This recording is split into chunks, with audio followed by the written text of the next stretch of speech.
All right, today we're diving into a really unique worldview. We're going to break down a 1979 sermon from Reverend Sun Myung Moon called The Universal Harmony of Creation and True Love. Through these slides, we're going to explore its core ideas, and believe me, they all spring from one single fundamental question. And that's the question right there. It's the key that unlocks this entire way of thinking. The central idea is that nothing, and I mean nothing, from a tiny mineral all the way up to you and me, was ever designed to be alone. This whole concept of pairs, well, it's the foundation for everything we're about to get into. So that brings us to the first big concept, what the sermon calls the universal pair system. The argument here is that this isn't just about, biology or romance. No, it's presented as a fundamental law of the universe, something hardwired into the very fabric of existence itself. So what exactly is this pair system? Well, the sermon defines it as this universal relationship between a subject and an object, a plus and a minus. Think of it like a battery, right? You need both the positive and negative terminals to connect before you can get any power. The text argues that without that connection, that union, things are just incomplete. They can't fulfill their purpose or find joy. Now, what's really fascinating here is just how broadly this idea gets applied. We're not just talking about living things.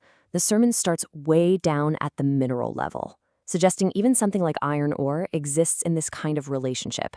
Then it moves up the ladder. You've got plants that need bees, animals, male and female, and of course humans. It's really presented as a law that governs everything. So what does this all mean for us? Well, here's the crucial part. The sermon says that joy, smiling, real happiness, it's all a byproduct of this interaction. You just can't experience these things in a vacuum.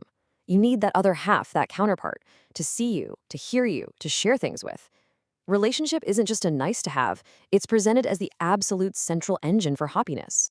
Okay, so if the pair system is the structure of the universe, what's the energy that's supposed to power it?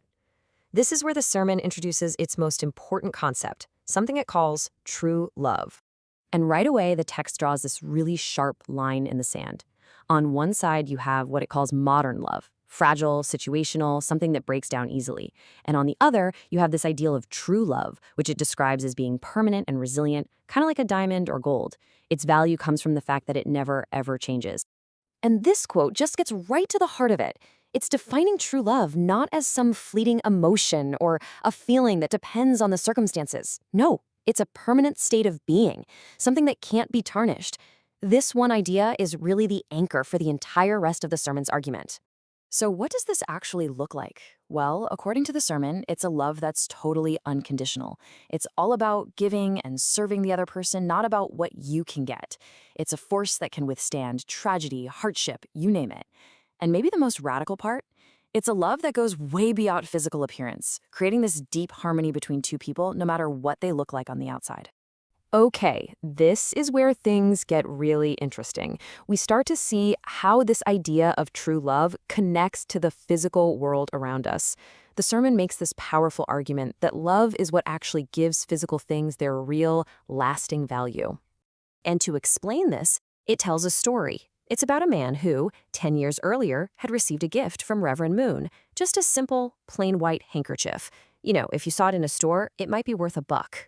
But a decade later, that same worn-out handkerchief has become a priceless treasure to this man.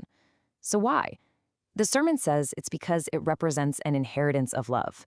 Its value isn't in the cotton fabric, it's in the relationship and the love that it symbolizes. And to really drive the point home, there's another story. This one's about a diplomat who saved a little paper receipt from a humble meal. He carried that faded piece of paper with him for 15 years, and the sermon describes it as a priceless artifact. Again, not because of what it is, but because of the love-filled moment it represents. The love itself is what makes the object valuable. So the central argument here is really clear. Value is not baked into the object itself. A diamond can be worthless, and a little scrap of paper can be priceless. It all comes down to the amount of love that's been invested in it. So in this view, love is literally what gives meaning to the entire physical world. So all of this, it's all building up to this sermon's grand finale about humanity's purpose. If the universe is this giant pair system, and true love is the energy that makes it run, then what's our job in all of this? Well, according to the text, it's a mission of restoration. The sermon lays out this whole cosmic story. It starts back in the Garden of Eden, which is described as the prep for a kind of cosmic wedding, a ceremony where God, humanity, and all of creation would be united in true love. But the text says flat out that day never took place. It was lost. And so our ultimate purpose, our mission, is to pick up the broken pieces and restore that original day of joy. And let's be clear, this is not presented as some easy, walk-in-the-park kind of job. The sermon is very direct that this restoration is a tough journey through a fallen world. The materials we have to rebuild with, they're described as being stained with tears and sweat and blood. It really emphasizes that this is a path of sacrifice and struggle. But the payoff for that struggle, well, it's profound. The sermon concludes that a person who truly embodies this true love and takes on this mission becomes more valuable than any object on earth. Just like that simple handkerchief became priceless through love, a person becomes a living masterpiece of God, utterly priceless. So, in the end, the sermon really leaves us with this massive, thought-provoking question to chew on. What if love isn't just an emotion we feel? What if it's the fundamental organizing force that actually harmonizes the entire universe? It's a pretty radical way to rethink value, our purpose, and maybe the very nature of reality itself.